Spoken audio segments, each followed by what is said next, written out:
Hi గారు, welcome to our channel. ప్రస్తుతం మనతో పాటు ప్రముఖ సోషల్ యాక్టివిస్ట్ కృష్ణ కుమారి గారు ఉన్నారు. వారితో ఒకసారి మాట్లాడదాం. నమస్కారం మేడం. నమస్కారం మేడం, అల్లు అర్జున్ గారి సంధ్య థియేటర్ తొక్కిస్టాట్ల ఇష్యూలో కూడా కొన్ని కీలక పరిణామాలు అయితే చోటు చేసుకుంటున్నాయి. మొదట సంధ్య థియేటర్ వాళ్ళు ఒక లెటర్ రిలీజ్ చేశారు. అందులో పోలీసుల పర్మిషన్ మేము అడిగామని చెప్పేసి అని అన్నారు. ఇప్పుడు పోలీసుల వైపు నుంచి ఓ లెటర్ వైరల్ అవుతుంది, అది మేము పర్మిషన్ ఇవ్వలేదు అని చెప్పేసి అందులో ఉంది. ఇప్పుడు దీన్ని బేస్ చేసుకొని అల్లు అర్జున్ గారి బెయిల్ ఎలాగైనా రద్దు చేయాలని చెప్పేసి వీళ్ళు హైకోర్టు సుప్రీంకోర్టుకి వెళ్తున్నట్టుగా వార్తలు వినిపిస్తున్నాయి మేడం. మరి ఇటువంటి ప్రయత్నం దిశగా వెళ్తున్నారు కదా, మరి బెయిల్ ఇప్పుడు క్యాన్సిల్ అయ్యే అవకాశం ఏమైనా కనిపిస్తుందా? మళ్ళీ ఇది మధ్యంతర బెయిలే, మరి ఏం జరిగే అవకాశం ఉంది మేడం ఈ ఇష్యూలో? ఇప్పుడు అసలు ఈ కేసు మొదటి నుంచి కూడా చాలా తప్పులు తడగ్గా ఉంది. ఓకే, ఎందుకుందంటే ఎందుకు అనిపిస్తుంది మనకంటే, అసలు పోలీస్ డిపార్ట్మెంట్ వాళ్ళు ఏం చెప్పారు స్టేట్మెంటు, మాకు అసలు సంధ్య థియేటర్ వాళ్ళు మమ్మల్ని అసలు బందోబస్తు కోసం అప్రోచ్ కాలేదు అన్నారు. అంటే అప్పుడు వీళ్ళు టక్కన ఈ లెటర్ని బయటికి తీశారు. ఇదిగోండి మీరే కదా ఇచ్చారు, ఈ లెటర్ తీసుకుని మీ దగ్గరకు వచ్చాము, మీరు స్టాంప్ వేసి మరీ ఇచ్చారు కదా, ఏంటి ఇలా అంటారు అని చెప్పి అంటే ఆ స్టేట్మెంట్ ఎవరు ఇచ్చారు అనుకుంటున్నారు? ఏసీపీ డీసీపీ ఇచ్చారు. ఓకే, ఆ స్థాయి మనుషులు ఇచ్చారు. ఇచ్చిన తర్వాత వీళ్ళు లెటర్ బయట పెట్టిన తర్వాత అవును ఇస్తే ఇచ్చుండొచ్చు, మాకు బోలెడు దరఖాస్తులు వస్తాయి రోజు, ఆ దరఖాస్తుల్లో ఇదొక దరఖాస్తు, మేము దాన్ని సీరియస్గా తీసుకోలేదు, ఇంత పెద్ద వ్యవహారం జరుగుతుంది అని మీకు తెలుసు కానీ మాకేం తెలుసు, మీరు అసలు పర్సనల్గా ఎందుకు అప్రోచ్ కాలేదు? మేమున్న ఒత్తిడిలో మాకు ఒక లెటర్ ఇచ్చేసి ఊరుకుంటే సరిపోద్దా? మీరు పైరవీ చేసుకోవాలా అక్కర్లేదా అని అడిగింది డిపార్ట్మెంట్, పోలీస్ డిపార్ట్మెంటు. ఇంతకంటే బాధ్యతారాహిత్యం ఇంకొకటి లేదు. మీరు పైరవీ చేసుకోండి అని చెప్పింది సింపుల్గా. అంటే మీకు పనులు ఊరికే జరుగుతాయి అనుకుంటున్నారా? డిపార్ట్మెంట్లో మీరు వచ్చి పైరవీ చేసుకోవాల్సింది, మీరు పైరవీ ఎందుకు చేసుకోలేదు అని అడిగింది. సరే, ఇది ఇలా ఉంది. ఇది ఇలా ఉన్నప్పుడు ఇప్పుడు కొత్తగా పోలీస్ డిపార్ట్మెంట్ నిద్రలేసి ఏమంటుంది, ఈ అల్లు అర్జున్కి మొన్న మధ్యంతర బెయిల్ వచ్చిన తర్వాత, ఒక మధ్యంతర బెయిల్ వచ్చి కూడా 2 రోజులు అయిపోయింది. ఇప్పుడు వీళ్ళు ఊర్మిళాదేవి నిద్రలేసి మాట్లాడుతున్నట్టు వీళ్ళు ఇప్పుడు నిద్రలేసి మేము సంధ్యా థియేటర్ వాళ్ళకి మేము బందోబస్తు ఇవ్వలేము అని ఒక లెటర్ రాసాము అని చెప్తున్నారు. ఓకే, అంటే ఎవరిని తప్పుదో పట్టిస్తున్నారు ఇక్కడ? అంటే ప్రజల చెవుల్లో క్యాబేజీలు పెడదాం అనుకుంటున్నారా వీళ్ళు?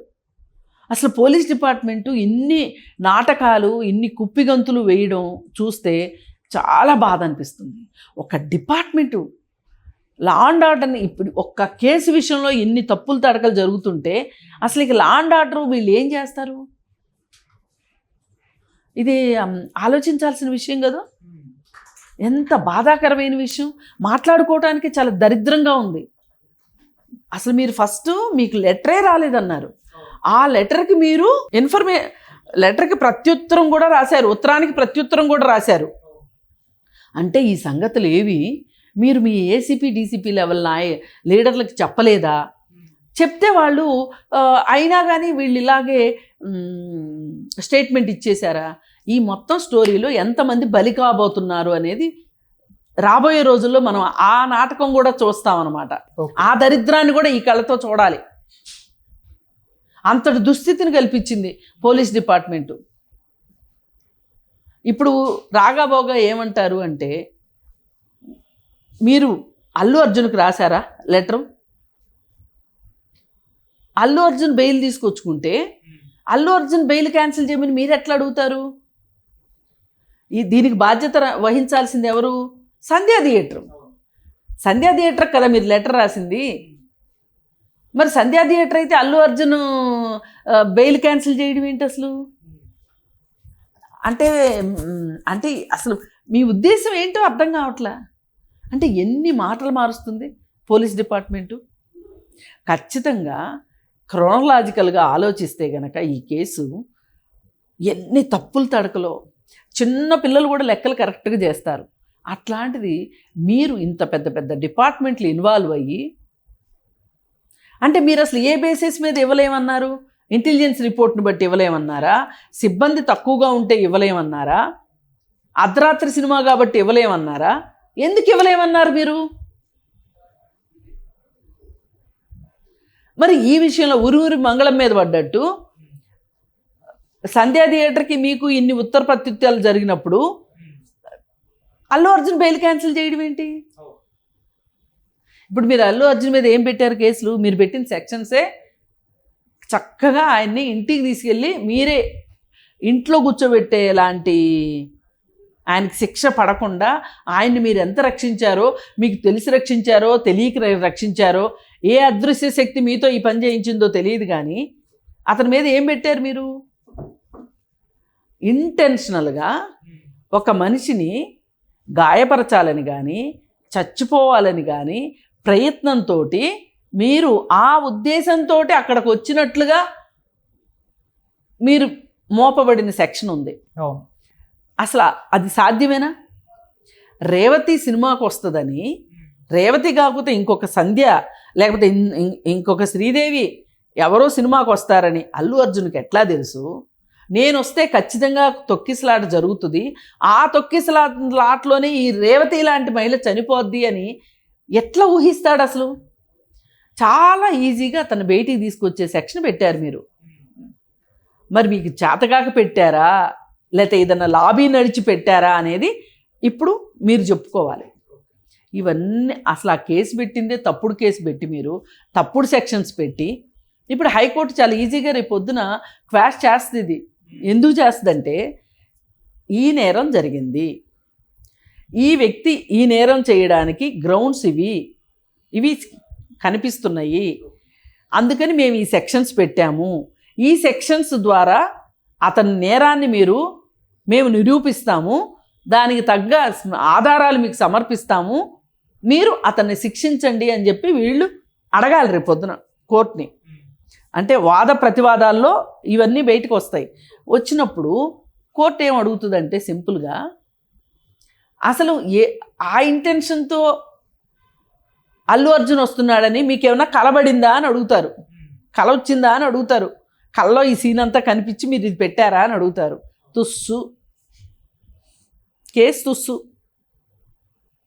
ఇప్పుడు చాలామంది డబ్బులున్న వాళ్ళని రక్షించటం కోసం బలహీనమైన ఎఫ్ఐఆర్లు, బలహీనమైన ఛార్జ్షీట్లు వేయటం పోలీస్ డిపార్ట్మెంట్కి చాలా అలవాటు.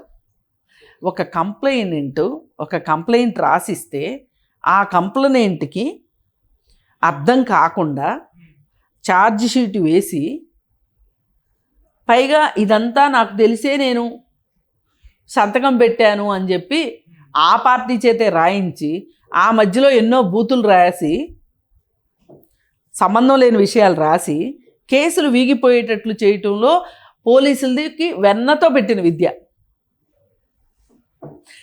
శిక్షించాలి ఏమైనా సరే అనుకున్నా వాళ్ళ చేతిలో పని, శిక్షించకుండా వాళ్ళు తప్పించుకోవచ్చు అన్నా వాళ్ళ చేతిలో పని, వాళ్ళ చేతిలో పనిని వాళ్ళు చాకచక్యంగా చేసినట్లుగా కనిపిస్తుంది ఇక్కడ.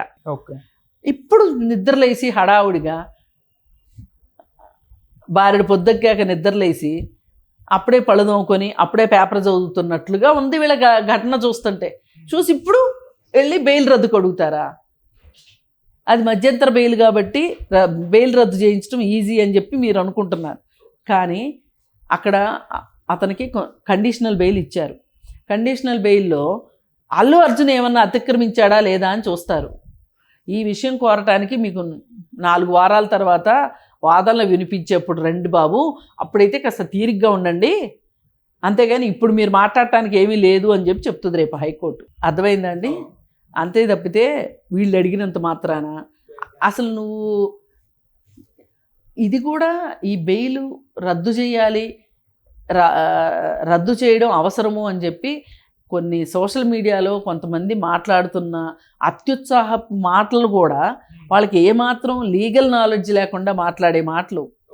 ఒక కోర్టు ఇప్పుడు కింద కోర్టుని తీర్పుని పై కోర్టుకి వెళ్ళి సవాల్ చేస్తారు తప్పితే పై కోర్టు తీర్పుని కింద కోర్టుకి వెళ్ళి ఎవరు సవాల్ చేయరు.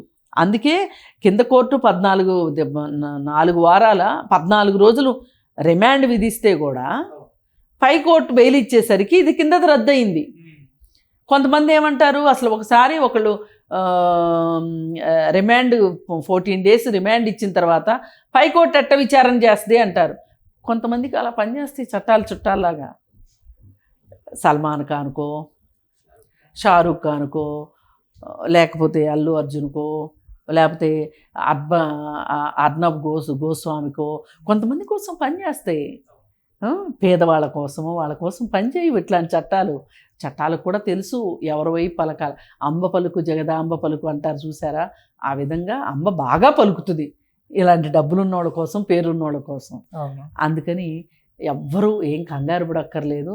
అల్లు అర్జున్ బెయిల్ ఏమీ క్యాన్సిల్ కాదు. అతని ఒక రకంగా మనం కూడా ఆలోచిస్తే లాజికల్గా, నేను వస్తాను అని థియేటర్ వాళ్ళకి లెటర్ రాసినప్పుడు థియేటర్ వాళ్ళు రావద్దు ఇక్కడ పరిస్థితులు బాగోలేదు అని అల్లు అర్జున్కి చెప్పినట్లుగా ఇచ్చినట్టుగా లెటర్ దొరికితే తప్పితే అల్లు అర్జున్ని ఎవరు ప్రశ్నించలేరు. ఇప్పుడు చట్టం, న్యాయం, ధర్మం, నైతికత ఇవన్నీ ఒకదాని తర్వాత ఒకటి వచ్చే విషయాలు. ముందు ఎవరికి వాళ్ళకి తెలుసు, అది నైతికంగా వాళ్ళకి వాళ్ళు ఆలోచించుకోవాలి, న్యాయబద్ధంగా ఆలోచించాలి, ధర్మబద్ధంగా ఆలోచించాలి. ఇవన్నీ ఆలోచించని మనిషిని చట్ట ప్రకారం ఫిక్స్ చేస్తారు. ఓకే, ఇది దేని దగ్గర ఎవరు ఫిక్స్ అవుతారనేది వాళ్ళ ఇష్టం. కానీ వాళ్ళని మీరు న్యాయం ప్రకారం ఉండండి, ధర్మం ప్రకారం ఉండండి, నైతికంగా ఉండండి అని మనం చెప్పలేము. కానీ చట్ట ప్రకారం ఉండండి అని మట్టుకు చెప్పగలుగుతాం. మరి చట్టం ఎంత పవర్ఫుల్ అవుతుందో అల్లు అర్జున్ విషయంలో వేచి చూడాలి. Right madam, thank you so much.